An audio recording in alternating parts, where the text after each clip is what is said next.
은행은 금융의 핵심 기관입니다. 최근 들어서 수익 기반을 강화하면서도 중소기업과 서민에 대한 지원 등 사회적 책임을 확대해달라는 요구가 커지고 있습니다. 더 리더 오늘은 전국은행연합회 박병원 회장과 함께 이 같은 이슈들과 한국 경제의 발전 방향에 대해 의견을 나눠보겠습니다.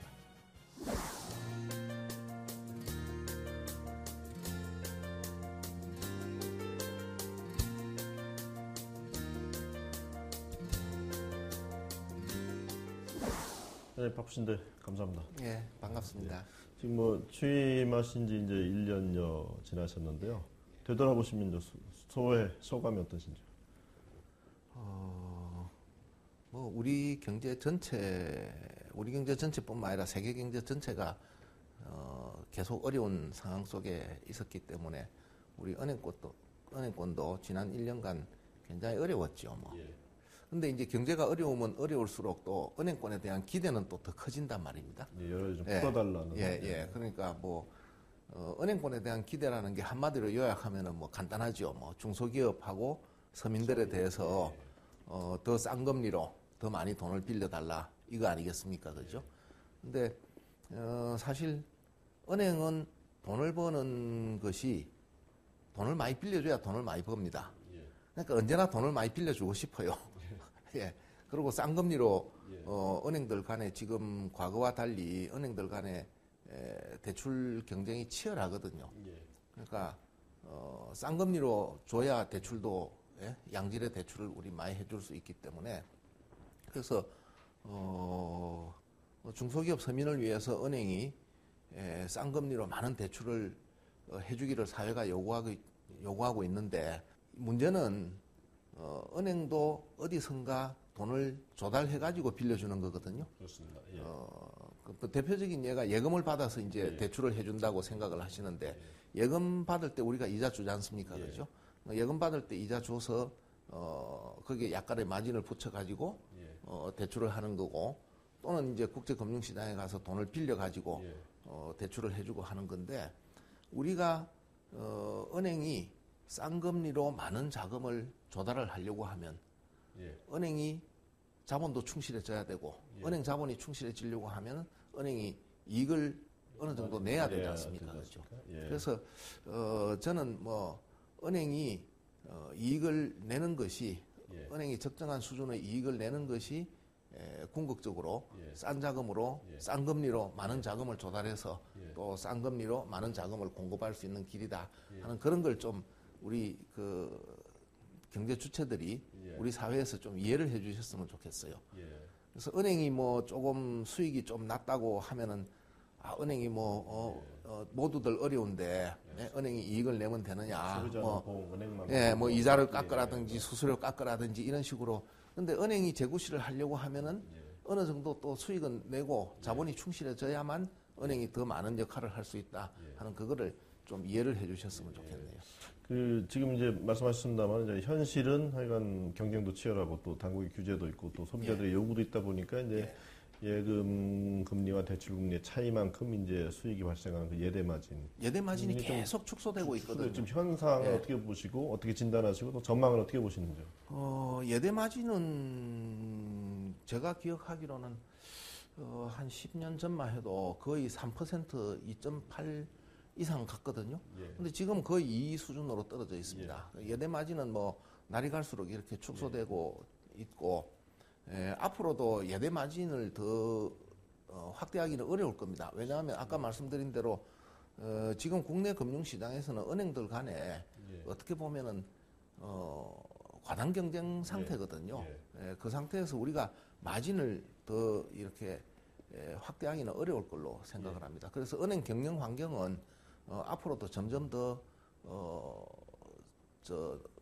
좋아질 가능성은 별로 보이지 않는다고 생각을 하고 그런데 은행이 그렇게 경영 환경이 나쁘고 은행이 수익을 못 내게 되면 결국은 은행이 실물 경제를 지원하는 그 기능을 제대로 못 하게 됩니다.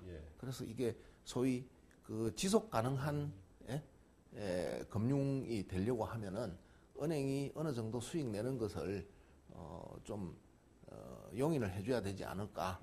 은행이 조금 수익 냈다고 해서 사실은 객관적으로 보면 말이죠. 수익을 많이 냈다 작게 냈다 하는 거는 그게 은행이 워낙 규모가 크다 보니까 예. 조 단위의 이익을 내지 않습니까, 그죠? 예, 네. 그럼 10조 이익을 냈다 하면 그 은행이 그렇게 이익을 많이 자산과 내느냐? 이렇게 비교도 해보고 해야 근데 사실은 들인 미천을 생각하면 그렇습니다. 사실 그렇게 이익을 많이 낸 게 아니거든요. 그것은 은행이 만약에 상대적으로 다른 업종에 비해서 이익을 많이 낸다면 은행의 주가가 다른 주가보다 더 올라가거나 또는 전체적으로 불경기라서 전체적으로 떨어질 때도 다른 데 비해서 덜 떨어져야 되지 않습니까? 근데 지금 보면은 지난번 그 세계 금융위기 이전하고 지금하고 비교를 해보면 전체 그 주가는 한 2, 3% 정도 떨어진 상태거든요. 많이 떨어졌다 회복을 해서 2, 3% 정도 떨어져 있는데 지금 은행 주가는 한 30% 떨어져 있거든요. 그거는 객관적인 지표로 분석을 해보면 은행이 다른 업종에 비해서 턱없이 수익을 못 내고 있다는 상황을 증명하는 건데 그럼에도 불구하고 은행이 수익을 많이 냈으니까 자꾸 또 사회공헌도 많이 해라, 금리도 더 낮춰라, 또는 수수료도 내려라 하면은 은행이 제대로 우리 실물 경제를 지원하는 그런 역할을 더 잘하기는 어렵다 하는 그런 말씀이죠. 그러면 이제 말씀 지금 상황은 점점 은행한테 좋은 상황은 아닙니다. 은행이 어느 정도 이제 수익을 내는 것도 사회적으로 용인되는 분위기가 있어야 되겠지만 이제 은행 스스로도 이제 예대 마진 말고 새로운 성장 동력을 좀 찾아야 될 텐데요. 그런 게 어떤 게 될까라고 혹시 보시는지요? 그게 이제 짧게 보면은 국내에서 사실은 이제는 예금 대출이 아니라 펀드도 팔고 그다음에 보험도 팔고 이런 식으로 은행의 영역을 확대하고 있습니다만은 제가 보기에는 그런 분야도 역시 굉장히 경쟁이 치열한 상태거든요. 그래서 크게 보면 저는 우리나라 국내 금융 자체가 어느 정도 포화 상태에 있지 않나 결국 밖으로 나가야 하는 생각을 합니다. 그래서 밖으로 나가야 된다고 생각을 하는데 밖으로 나가는 것과 관련해서 우리가 지금 우리나라 재벌 기업들 대기업들은요 전체 이 비즈니스의 매출의 한 80% 90%를 해외에서 올리고 있습니다. 자동차나 전자나 이런 데 다 그리고 국내에서 만들어서 수출하는 정도가 아니라 우리나라의 자동차 공장이 마지막에 지어진 게 1996년입니다. 1996년 이후에 16년 동안 국내 자동차 공장이 하나도 새로 더 지어지지 않았어요. 그런데 그 기간 중에 우리 기업이 해외에 나가서 자동차 공장 지은 거는 10개거든요. 그러면 그 10개나 되는 자동차 공장을 해외에 나가서 짓고 거기에서 생산해서 팔고 하는 이 사업을 하는 과정에서 굉장히 다양한 여러 가지 금융 서비스 수요가 생겼을 거 아닙니까? 그러니까 자본 조달하는 것부터 시작해서 송금하고 또 환전하고 여러 가지 금융회사의 비즈니스가 필요했을 텐데 그런 금융 서비스 수요를 과연 우리나라 금융회사들이 얼마나 충족시켜 줄 수 있었느냐? 거의 아니었다고 보거든요. 그러면 그건 또 거꾸로 생각하면 우리 금융회사가 더 클 수 있고 일자리를 더 만들 수 있고 이익을 더 올릴 수 있는 기회를 다 뺏기고 있다. 그건 왜 그러냐? 결국 우리 금융회사들이 역량이 부족하기 때문에 그런 거거든요. 그리고 역량이 앞으로 그래서 국내외를 불문하고 우리 금융회사의 역량을 키워서 1차적으로는 우리나라 기업이 해외에 나가가지고 사업을 하는 과정에서 일어나는 수반되는 그런 금융 서비스부터 우리가 해줘야 되고 그 다음에는 지금 세계적으로 보면은 아주 금융 산업이 원시적인 수준에 있는 나라들이 많습니다. 그런데 진출해가지고 그 나라 발전에 기여하면서 또 우리가 새로운 수익원을 창출하고 그렇게 해야 되지 않나 싶습니다. 국내에서만 해가지고는 사실은 그게 금융산업뿐만 아니라 우리 다른 모든 산업도 한번 생각해 보십시오. 제조업이 국내에서만 예? 국내 시장만 가지고 서로 치고받고 싸우고 했다고 그러면 오늘날 한국 경제가 있었겠습니까? 예. 저는 우리나라 이 경제 규모라는 것이 작은 것은 아닙니다만 또 큰 나라도 아니거든요. 그래서 우리나라 시장만 가지고 어떤 산업이 세계 수준의 세계 최강 수준의 그런 산업을 만들기에는 제조업도 마찬가지고 서비스업도 마찬가지고 충분하지 않다고 생각합니다. 시장의 크기가.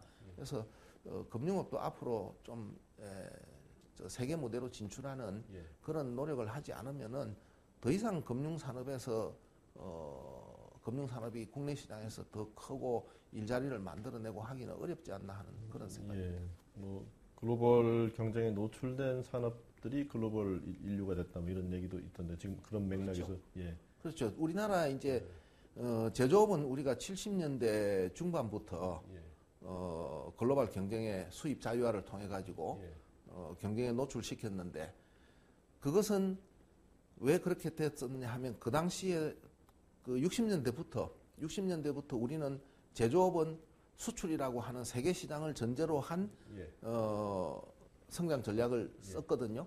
그런데 세계 시장에 나가서 수출을 해야 된다고 가정하면 국내 시장에서 수입품과 경쟁해서 이기지 못하는 그런 정도의 경쟁력 가지고 어떻게 해외 시장에 수출을 합니까? 그러니까 먼저 해외 시장에 수출을 하려고 하면은 먼저 국내 시장에서 홈그라운드에서부터 이길 수 있는 그런 경쟁력을 가져야 된다는 차원에서 수입 개방을 시작을 한 거거든요. 그리고 또 해외로부터 외국인 투자 유치도 많이 하고. 그런데 우리가 이제 금융업을 비롯해서 서비스 산업은 전반적으로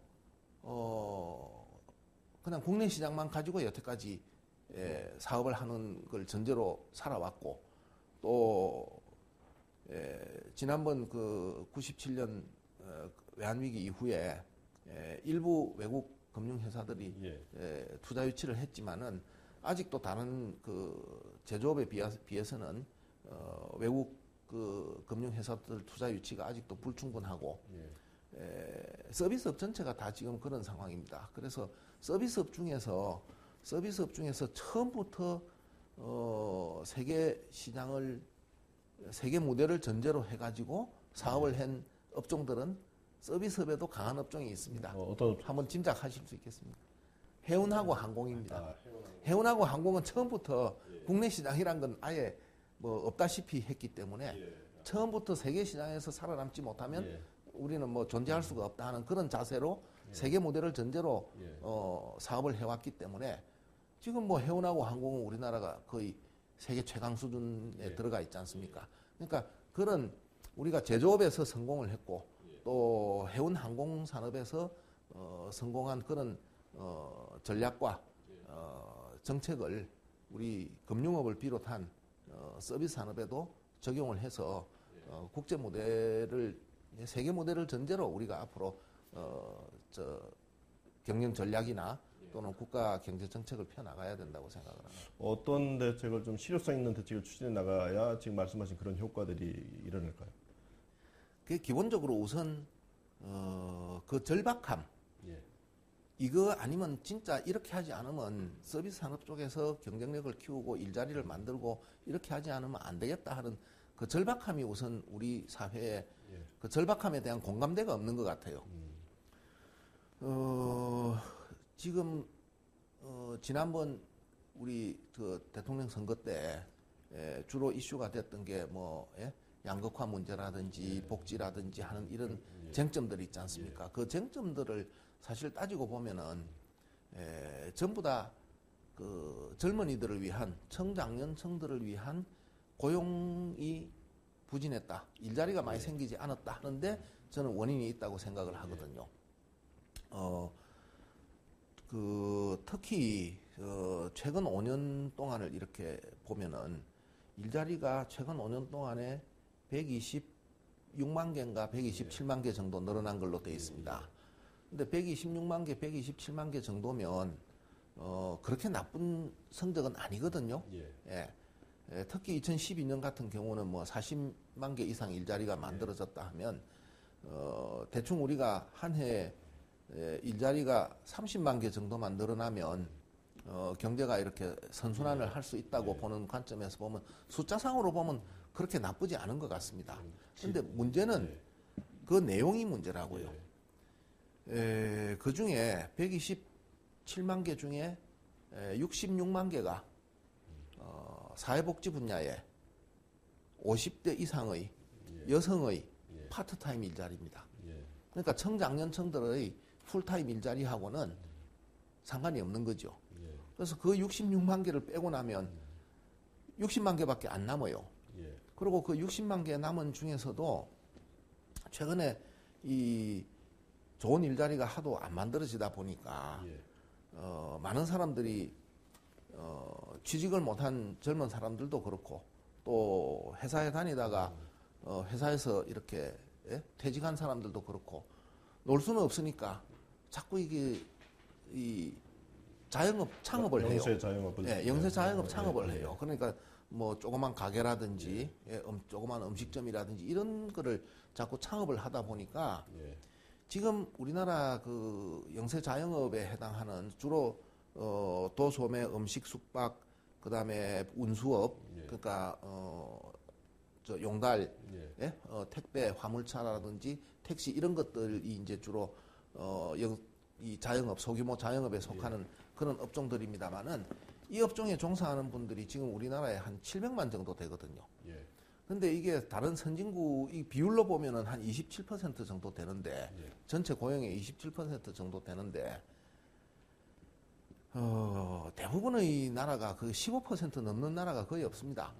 그러니까 그렇게 보면 거의 2배 정도 이렇게 과당 경쟁 상태라고 볼 수 있는데 거기에 취직이 안 된다고 해서 자꾸 새로운 창업을 하는 겁니다. 창업자가 자꾸 그 영세 자영업 분야에 그런 업종에 새로 뉴 엔트리가 일어나니까 창업자가 늘어나니까 파이는 그대로 있는데 나눠 먹을 사람이 늘어나니까 이 영세 자영업 쪽에서 소위 말하자면 창업을 했다고 해서 늘어나는 일자리 있지 않습니까? 그게 고용 통계상으로는 일자리가 있는 걸로 잡히거든요. 자기가 스스로 창업을 해서 일자리를 만드는 것도 일자리로 잡히니까.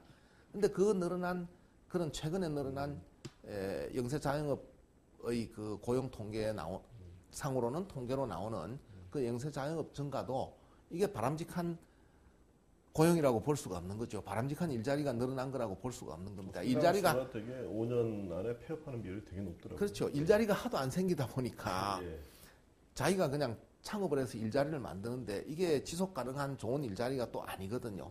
그래서 그런 것들을 다 빼고 보면은 최근 5년 사이에 청장년층들이 만족할 수 있는 또는 선호하는 그런 괜찮은 일자리를 만들어낸 실적이 너무 지금 부진합니다. 그래서 아마 이번 선거 때 이 세대 간 갈등이 과거 그 어느 때보다도 세대 간 갈등이 심해지지 않았나 하는 그런 생각도 해보거든요.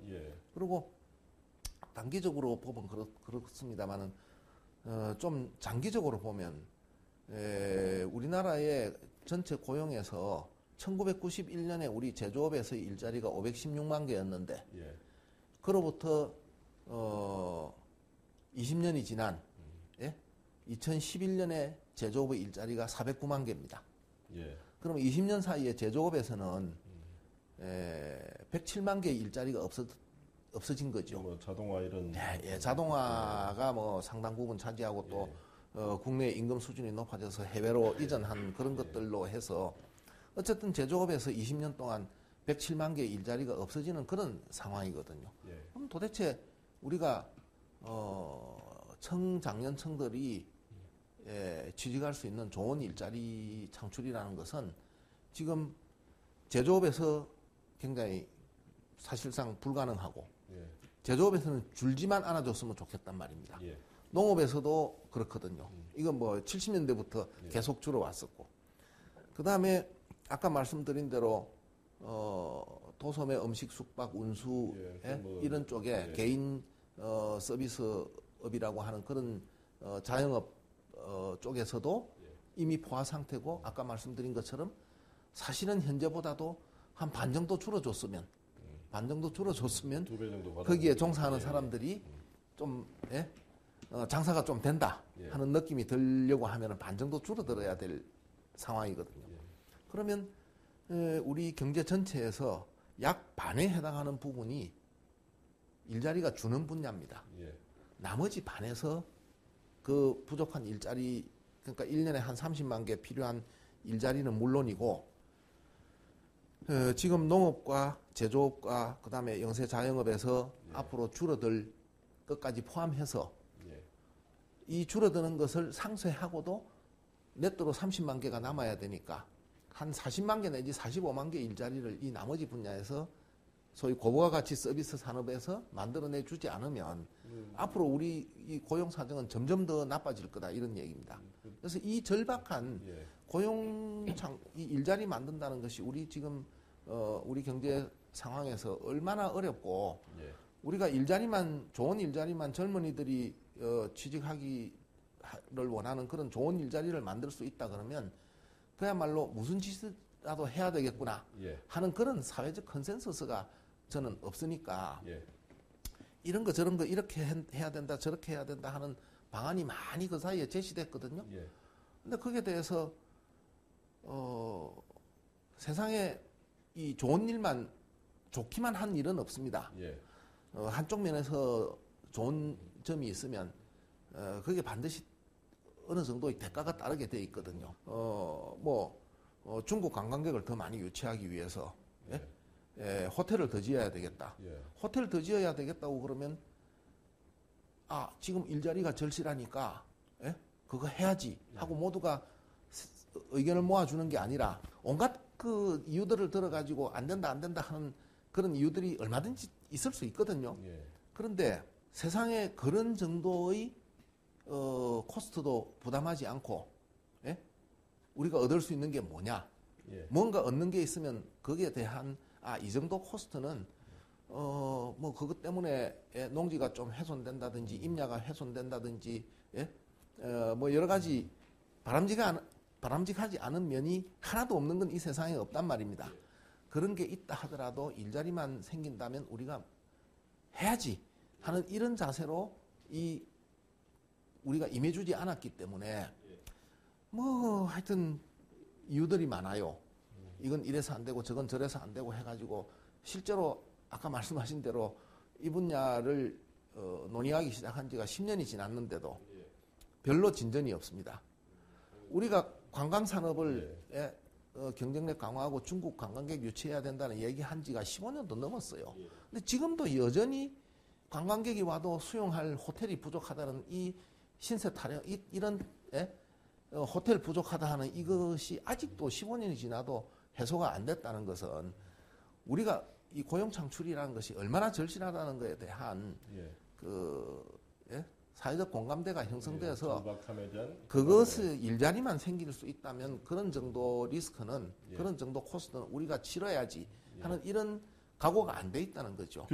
이제 그런 맥락과 관련이 좀 있는데 이제 금융만 놓고 보면 이제 아까 여러 가지 이제 수익권 다변화 얘기, 해외 진출 문제도 말씀하셨습니다만 지금 대형화, 글로벌화 이런 관점에서 봤을 때 아직 우리가 대형화를 외치고 글로벌화를 외쳤지만 지금 세계적 수준의 은행이 나왔다고 얘기하기는 좀 어려운 상황이고요. 특히 이제 대형화와 관련해서는 이제 그렇게 가야 될 길이냐에 대한 또 반론도 만만치 않거든요. 또 국내 시장에서의 과점력이 커져서 소비자에게 또 불리한 구조가 되는 거 아니냐. 근데 좀 묶어서 좀 설명을 해주신다면요. 우리가 판단의 기준을 어디에 두느냐 하는 게 굉장히 중요합니다.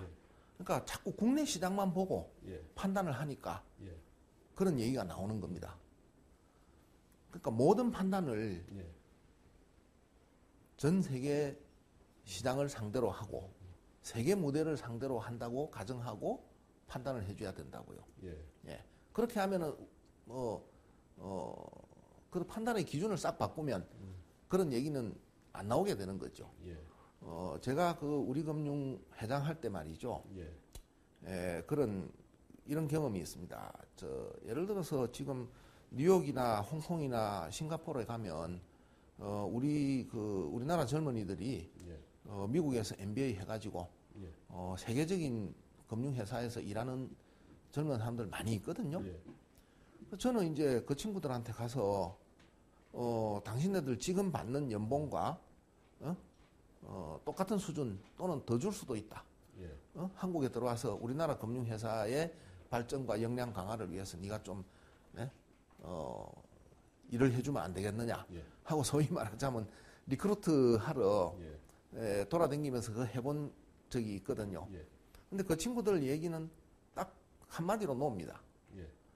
돈을 더 준다 그래도 안 되는 이유가 자기가 그런 정도의 역량을 발휘하고 있는 것은 자기 개인의 지식과 능력도 물론 있지만은 조직의 서포트 덕분에 자기가 이런 성과를 올리고 역량을 발휘하고 있는 거다. 내가 이 조직 안에서 이 정도의 수익을 올리고 돈벌이를 해서 보너스도 받고 이래 하고 있는데 우리 금융에 옮겨가지고 우리 금융이 해주는 그런 서포트 지원을 가지고는 자기가 이런 정도의 성과를 올리고 실적을 올리기 어렵다. 그리고 거기 가서 내가 우선 당장은 가가지고 뭐 회장님이 약속을 하셨으니까 3년 동안은 지금보다도 월급을 더 받는 자리에 있을 수 있을지 모르지만은 그 기간이 지나면 그 기간 중에 자기가 올린 성과가 줄어들면 그 다음에 자기 이제 몸값이 추락하게 된다. 그래서 자기 혼자서 그런 큰 비즈니스를 하는 게 아니다 이런 얘기입니다. 그래서 그런 과연 금융회사가 꼭 덩치가 커야만 되는 것이 아니다 하는 그런 주장을 하시는 분들은 실제로 세계 무대에 나가서 세계적인 규모의 은행들과 경쟁을 해본 적이 있는 분들인지 또 뭐 이 사업의 경쟁이 아니고 사람 하나를 확보하기 위해서도 사람 하나를 확보하는 일에서도 그런 세계적인 은행하고 금융회사하고 우리나라에서 제일 크다고 하는 우리 금융하고 비교가 안 된다 이런 얘기입니다. 경쟁력이 없다는 거예요.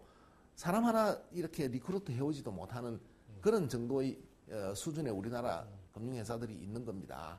그래서 저는 사이즈가 작은 소위 그 니치 마켓을 지향하는 그런 전문 금융회사들이 필요하지 않다는 것도 아니고 그런 식의 그 부티크형의 작은 금융회사들이 할 역할이 없는 것도 아니고 그 영역이 있어요. 그 영역은 분명히 있습니다. 그리고 그 영역도 우리가 앞으로 키워나가고 역량을 경쟁력을 높여 나가야 되지만은 그렇다고 해서 세계 수준의 규모의 그런 대형 금융회사는 필요 없다는 건 아니지 않느냐 이겁니다. 제가 뭐 그런 게 수십 개 있어야 된다는 것도 아니에요. 적어도 한두 개 정도는 한 개 정도는 지금 이미 중국의 경우는 그런 규모의 금융회사가 벌써 몇 개 생겨났거든요. 그러니까 우리가 참 이러고 있으면 안 되겠다 하는 저는 오히려 절박감까지 느끼는데 그 실제로 현장에서 경쟁에 부딪혀서 뭐 일을 해본 적도 없는 분들이 그냥 꼭 규모가 커야 좋은 금융회사는 아니다. 뭐 이런 식으로 얘기를 하는 걸 보면 참 안타깝습니다. 저는 한두 개는 꼭 필요하다고 봐요. 그 관련해서 이제 우리금융 얘기도 하셨고 또 관련된 얘기가 될 것 같은데 지금 이제 그 대선 과정에서부터 이제 얘기했습니다. 이제 금산분리가 좀 강화되는, 그러니까 이제 은행 동일인 한도의 이제 지분을 좀 더 낮추는, 더 강화되는 쪽으로 가는데 또 그게 보면 또 역으로는 뭐 지금 우리금융 민영화 문제랑 관련해서도 또 주인을 또 제대로 찾아줘야 되는 문제, 또 그렇게 되다 보니까 강화되면 될수록 또 외국 자본에 팔릴 수밖에 없는 또 그런 또 모순된 상황 이렇게 좀 얽혀 있는데 이거 어떻게 풀어나가야 되겠습니까? 민영화를 해야 되고 그 다음에 주인을 찾아줘야 되고 그 다음에 우리가 국민의 혈세가 투입된 공적 자금을 최대한 공적 자금 회수를 극대화해야 되고 한다는 그런 잣대가 있으면 그것 때문에 조금 말하자면 거기에 대한 코스트라고 생각되는 것들을 눈치를 끈 감고 이 목표를 달성하기 위해서 어떤 대가를 치러야 되거든요. 근데 아무런 대가도 치르지 않으려고 그런다고요. 예. 그러니까 어떤 면에서도 하나도 마음에 걸리는 게 없는 그런 대안이 나와야 하겠다. 이런 식으로 하면 일이 되는 게 하나도 없죠. 그러니까 우리 금융 민영화와 관련해서 생각을 해보면 우선 그 전에 저는 검산분리 원칙 같은 것은 그거는 우리가 지켜져야 된다고 생각합니다. 산업자본한테 금융회사의 이 경영을 맡긴다는 것은 아무리 감독 당국이 감독을 열심히 해도요. 실제로 경영을 하는 사람들이 잘못할 경우에 그걸 다 사전에 차단하고 하기 어렵습니다. 그래서 저는 산업자본한테 은행을 맡긴다, 금융회사를 맡기는 것은 어느 정도 제한을 해야 되고 또 뭐 대주주나 경영자에 대한 소위 적격성 검토, 휘덴프라퍼 테스트 같은 것도 강화해야 되고 저는 그거는 다 옳다고 생각을 하는데요. 다만 산업자본이냐 아니냐 하는 것을 판단하는 잣대에서 예를 들어서 지난번에 그 외환은행을 HSBC가 외환은행을 인수하려고 할 때 그때 우리 금융당국이 검토를 한 것의 핵심이 뭐냐 하면 HSBC가 산업자본이냐 아니냐 그거를 검토를 한 겁니다. 세계적인 금융회사를 놓고 이게 산업자본이냐 아니냐를 판단하는데 몇 달이 걸렸다는 게 납득이 가십니까? 예? 그러니까 소위 금융주력자, 비금융주력자 하는 법상 그걸 보면은 우리나라 지금 현재 그 법제도가 일정 규모 이상의 비금융 산업에 투자를 하고 있으면 그 사람도 비금융 주력자가 돼버려요. 온 세상이 다 금융회사라고 알고 있는 HSBC조차도 비금융 주력자로 우리 법에 의하면 분류가 돼버린다고요. 그리고 은행을 지배하지 못하게 그런 제도가 돼 있거든요. 그러니까 HSBC한테 당신이 전 세계에 투자하고 있는 중에 비금융 산업에 얼마나 투자하고 있는지 그거 자료를 다 내봐라. 만약에 당신이 큰 빌딩을 하나 2조 뭐 3조 4조 가는 빌딩을 하나 가지고 있다 그러면 비금융 주력자가 될 수 있는 겁니다. 그리고 그 전에도 싱가포르의 싱가포르 국부펀드가 당연히 제조업에도 투자하고 부동산에도 투자하고 온갖 데 다 투자하고 있거든요. 그러니까 소위 소버린 웰스 펀드 같은 그런 세계적인 투자자들을 비금융 산업에 투자를 하고 있다고 해서 우리나라 은행은 사면 안 된다. 이런 식이거든요. 그러면 캘리포니아 펜션 펀드 같은 것도 우리 은행을 사면 안 돼요. 그러니까 이런저런 이유로 우리나라 은행의 주식을 살 수 있는 사람들을 너무 줄여놨어요. 자, 국내에서도 그 재벌들은 우리 은행 주식은 사면 안 된다. 해외도 우리하고 똑같은 잣대를 적용해가지고 누구한테 물어보더라도 그거는 세계 최고 수준의 금융회사, 금융그룹인데도 그 금융그룹이 금융 아닌 분야에 투자를 많이 하고 있으면 그거 역시 비금융 주력자가 되니까 우리나라 법에 의한 금융 주력자는 아니단 말이에요. 은행의 지배적 지분을 취득할 수 있는 그런 건 안 된다. 이런 식으로 하면 결국은 공적 자금 회수 극대화라는 것은 우리 은행이 부실화됐을 때 정부가 돈을 넣어가지고 우리 은행 주식을 다 산 그거기 때문에 그 주식을 최대한 비싼 값에 팔아야 공적 자금 회수가 극대화되고 그리고 민영화도 되고 하는 거 아닙니까? 근데 이게 이 사람은 이래서 안 되고 저래서 안 되고 다 빼고 거기 아까도 말씀하셨다시피 그런 저런 것만 해도 웬만한 펀드나 예? 뭐 연기금이나 예? 국부펀드나 세계적인 금융회사나 거기에 걸려가지고 다 비금융 주력자가 될 판인데 거기다가 또 플러스 이 외국 자본은 될 수 있으면 안 했으면 좋겠다. 예. 이런 식으로 살 사람이 다 쫓아놓고 누구한테 그 주식을 사라고 하느냐 말입니다. 예. 그러니까 민영화가 안 되죠. 예? 그 심지어는 그러면 예를 들어서 우리 국민연금에서 그러면 인수하는 길밖에 아마 없을 겁니다. 예. 근데 지금 우리가 지금 하나금융이나 예? 신한금융이나 예, 국민금융이나 이 우리 4대 금융 그룹들이요. 우리 금융을 제외하면 이 나머지 셋이 주식의 한 65% 안팎을 외국인들이 가지고 있습니다. 예? 국민은행 같은 경우는 제 기억으로 제일 높이 올라갔을 때는 84%가 외국인 소유였어요. 국민은행 지분은요. 예. 그런데 왜 지금 우리 금융을 예? 우리 금융 주식을 팔아서 공적 자금을 예? 최대한 회수해야 되는 이 상황에서 뭐 이런저런 이유로 다 제한해 놓으면 살 사람을 다 줄여 놓으면 어떻게 그 값이 올라가겠습니까? 예. 그래서 저는 적어도 예, 세계적인 금융 회사나 예? 아니면은 세계적인 연기금이나 예? 국부 펀드나 이런 경우에는 예?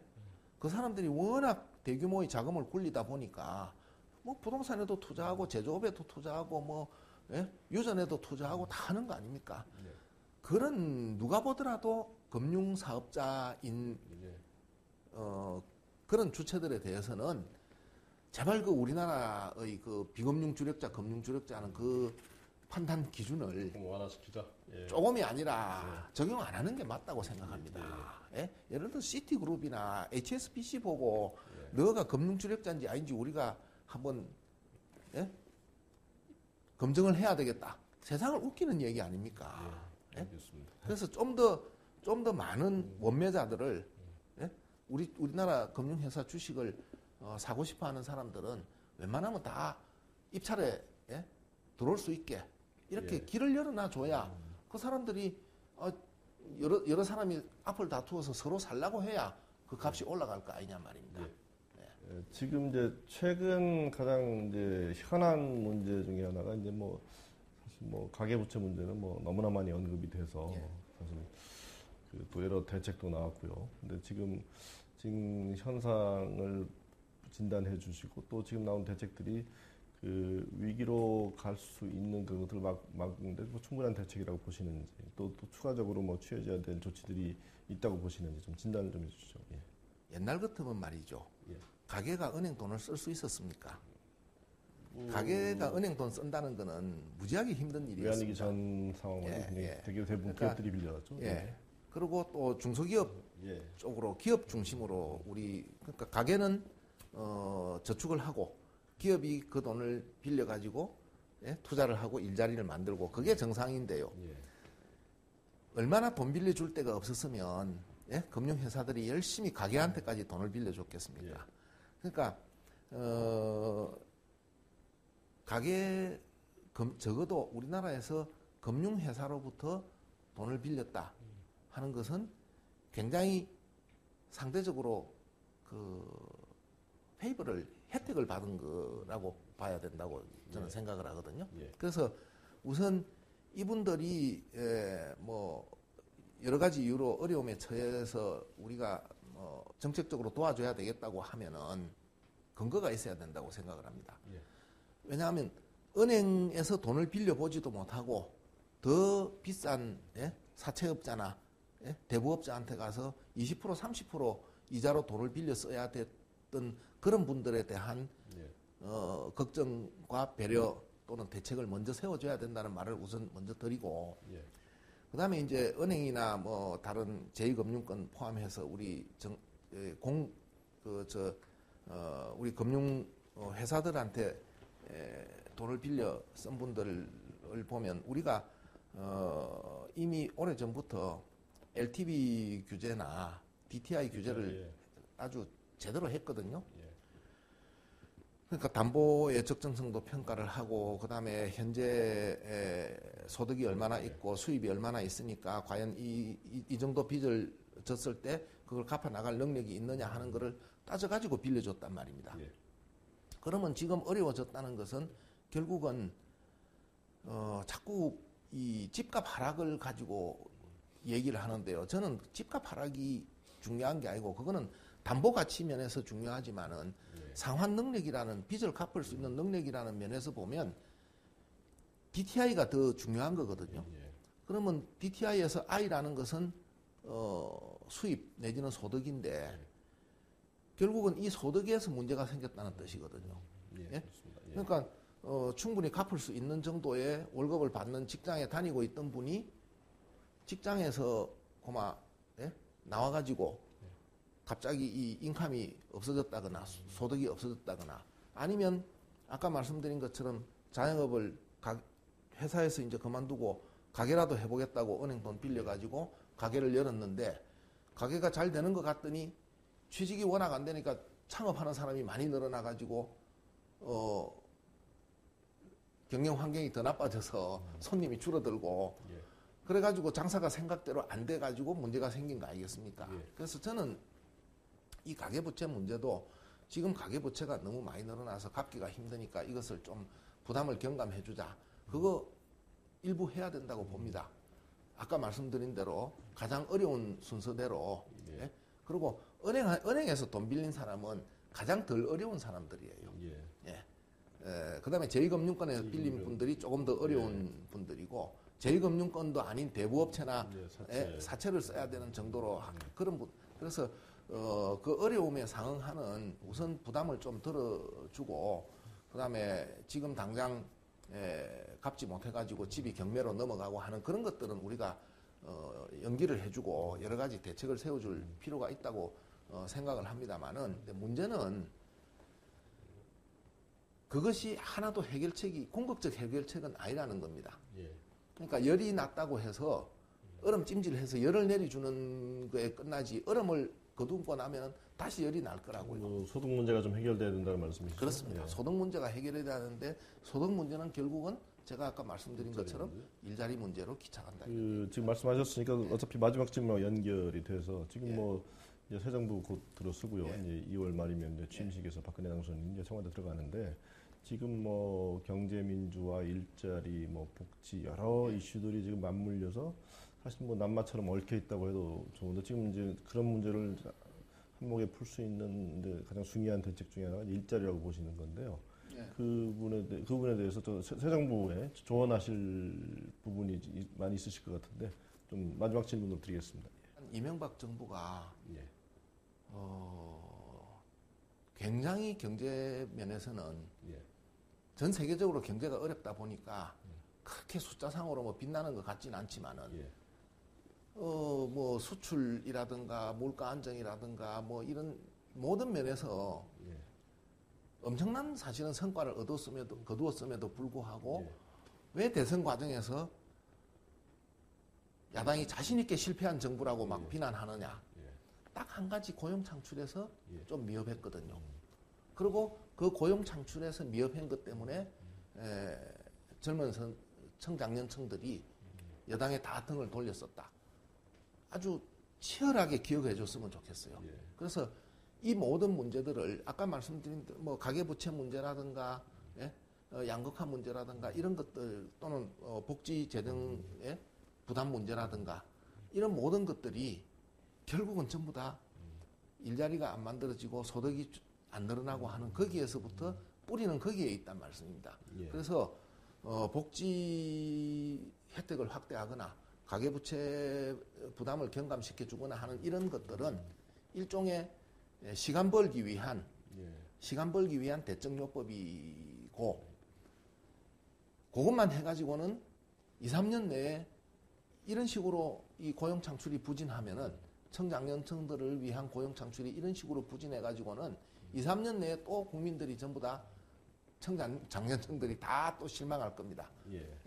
그래서 좀 특단의 각오로 예? 모든 그 정책의 초점을 고용에다가 좀 일자리에다가 맞춰줬으면 좋겠다. 그래서 제가 지난번에 그 서비스산업 총연합회 이름으로 예. 대선 후보들에게 묻는다 하는 그 성명서에 보면은 하여튼 정책의 모든 초점을 일자리 창출에다가 맞춰달라. 그리고 그래서 모든 정책에 대해서 일자리 영향평가제를 도입해달라.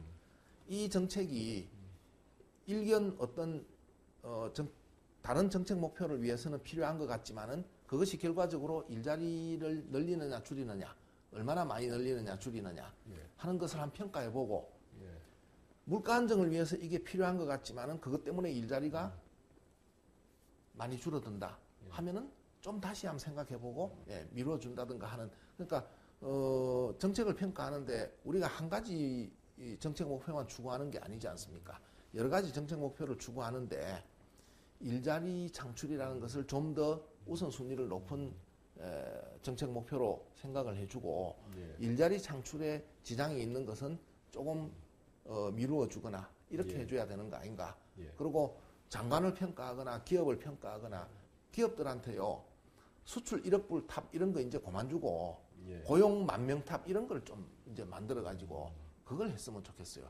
우리 사회에서 가장 큰 기여가 이제는 수출이 아니고 수출도 여전히 중요합니다. 그렇지만은 지금 상황에서는 고용을 많이 한 기업에 대해서 특별히 우리 사회 전체가 또는 정부가 훈장도 주고 고마워하는 우리 사회 전체 분위기를 그렇게 좀 끌고 갔으면 좋겠습니다. 그 역시 일자리가 모든 문제의 근본 해법이라는 말씀이시고 또 오랜 공직 경험과 또 금융기관 경영자 경영에서 나온 아주 포괄적이고 깊이 있는 진단을 해주셨습니다. 바쁘신 가운데 좋은 말씀해 주셔서 감사드립니다. 고맙습니다.